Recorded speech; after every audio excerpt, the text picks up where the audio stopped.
शिक्षा का अधिकार देने वाले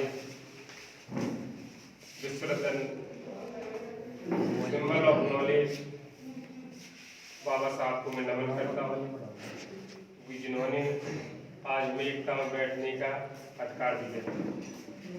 हमारे बुंदेलखंड की गौरव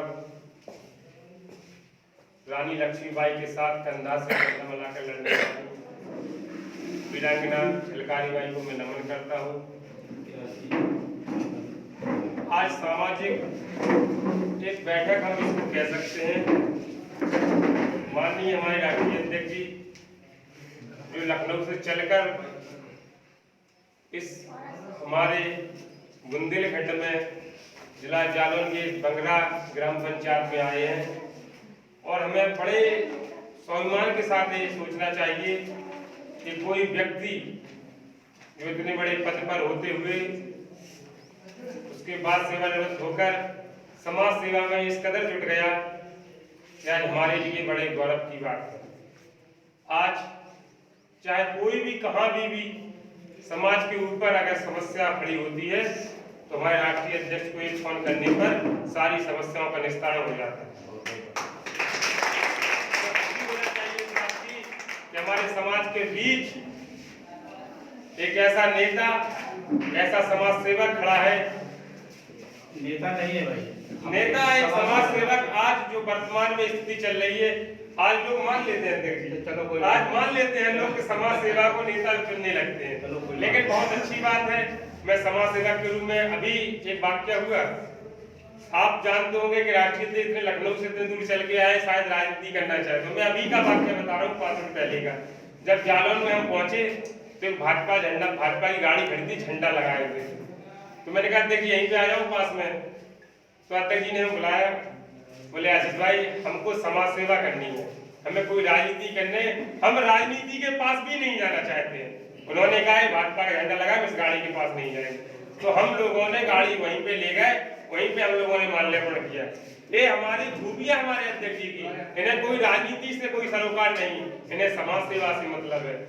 हमारे बीच में सब लोग हैं, सभी लोगों के विचार अलग अलग हो सकते हैं, लेकिन सोच समझ जात बिरादरी हमारी एक है। और हमें जब हमारे ऊपर कोई समस्या पड़ती है तो हम सभी की समस्या एक हो जाती है, चाहे वो पड़ोसी की हो, चाहे हमारे समाज के कोई व्यक्ति की हो, चाहे हमारे रिश्तेदारों की हो। लेकिन समस्या जब हमारे बीच आती है तो समस्या हम सबकी बन जाती है। लेकिन अध्यक्ष जी कहते हैं कि पूरे भारत देश में कोई भी कोई समाज पर अगर समस्या होगी, वो समस्या हमारी होगी, हम उसको समाधान करेंगे। ये बहुत अच्छी बात है हमारे समाज के लिए। हमारे बीच में हमारे भी संज्ञान में मामले हैं जो कहा है। जनपद फिरोजाबाद की जो समस्या है, जो मारपीट, दलितों के ऊपर मारपीट थी। अच्छा जी, दलित हमने चुने हैं, दलित हमारी कमी तो नहीं है भाई, हमने जन्म ले लिया, हम किसी और बिरादरी में भी जन्म ले सकते। लेकिन जब हमने अगर जन्म ले लिया और भारतीय संविधान में अगर हमें अधिकार दिया गया है तो हमें अपने अधिकारों के लिए लड़ना बहुत जरूरी है। मान के चलता हूं कि अध्यक्ष अगर आप बंगरा के हैं और राष्ट्रीय अध्यक्ष जी आपका समाधान के लिए बंगरा नहीं आ सकते, मौजूदगी में आपकी समस्या नहीं निपटा सकते, लेकिन जितने भी संविधान और अधिकार आपको दिए गए उसके आधार पे, चाहे वो सामने वाला कोई भी समाज का हो, कोई भी समस्या हो, लेकिन वो कानूनी तौर पर आपकी समस्या का समाधान करेंगे।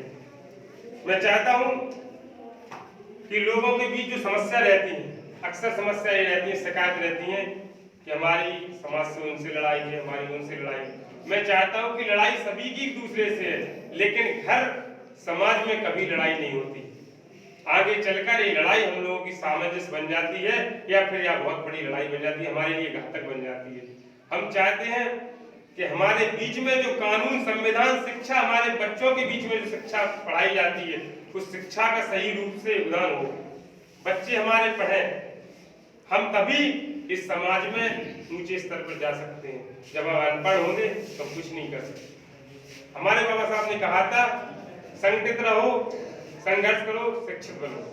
ये 3 बात हमारे बाबा साहब के थे। उन्होंने इसलिए कहा था संगठित रहोगे तो कोई दुनिया की कोई ताकत आपको कुछ बिगाड़ नहीं सकती, आपका कोई भी समस्या हो। और जब शिक्षित रहोगे तो चाहे वो जिलाधिकारी आ जाए, चाहे वो SDM आ जाए, चाहे वो IPS अधिकारी आ जाए, आप सबसे बात करने में सक्षम है, क्योंकि आप जानते हैं कि हम शिक्षित हैं। अनपढ़ होगा वो कहेगा कि ऐसा नहीं कर सकते, आप आंदोलन नहीं कर सकते, आप बात नहीं कर सकते अपनी बीच में। आपके पास तो अधिकार इतने हैं कि आप चाहो तो एक स्वतंत्र आदमी कुछ भी समझ जो कानून के अंतर्गत कर सकता है, उसमें कोई रोक टोक नहीं होती। बस समस्या इतनी है कि हम अशिक्षित रह जाते हैं, हम लोगों की भड़काऊ बातों में आ जाते हैं, लोगों के भड़काऊ बातों में आ जाते हैं। आज आदमी सोचता है कि स्वार्थ में हम लोग कहाँ जाते हैं। मैंने अभी मामला आपका आया था पृथ्वीपुर का होता, जी जी हाँ, पृथ्वीपुर के प्रधान ने कार्रवाई किया था। पृथ्वीपुर सुना होगा आप लोगों ने। पृथ्वीपुर के प्रधान वर्तमान में अपनी समाज के थे। कोई समस्या आ गई थी उनकी, जो कुछ हुआ होगा, ब्राह्मणों से कुछ लड़ाई हुई, कोई समस्या खड़ी हुई हो। तो मैंने कहा प्रधान जी, आप इतने बड़े जनप्रतिनिधि हैं और आपके बीच इतनी समस्या आई तो आम लोगों का क्या होगा। कुछ कमियां आप में भी रही होंगी, क्योंकि हम स्वार्थ को भगवान बना देते, स्वार्थ हमें गुलाम बना देते। इसलिए स्वार्थ छोड़कर हम एक समझदारी की जिंदगी जिए और शिक्षित करें बच्चों को, ताकि आगे पढ़ें। आज देखिए आप मध्य प्रदेश में पूरी समाज की सबसे अच्छी शिक्षा में आज योगदान है। देखिए IPS, SDM, डिप्टी कलेक्टर, चाहे वो DM हो, SP हो, सारी समाज के लोग अपने मिलेंगे। मैं खुद अभी भोपाल में गया था प्रोग्राम में, हमारे बगल में शिवानी तरेडिया जी इंदौर की, मुरैना की डिप्टी कलेक्टर है, मुरैना की SDM है, वो अपनी समाज से है। बगल बैठी थी, मैंने कहा मैम आप कहाँ से? बोली मैं इंदौर से हूँ। मैंने कहा आप क्या करती हैं? जब उन्होंने कहा मैं डिप्टी कलेक्टर हूँ, तो मैं भी प्रणाम करने लगा। मैंने कहा मैं तो छोटा समाज सेवक हूँ, अब डिप्टी कलेक्टर आपको नमन करता हूँ। उस कार्यक्रम में शिवराज सिंह चौहान जी आए थे और कमलनाथ जी भी आए थे। तो ऐसे बहुत चिन्हित है।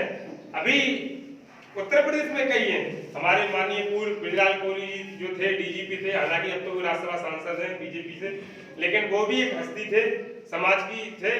हमारे विधायक बुंदेलखंड में हमारे 5-6 विधायक हैं, मंत्री भी हैं, लेकिन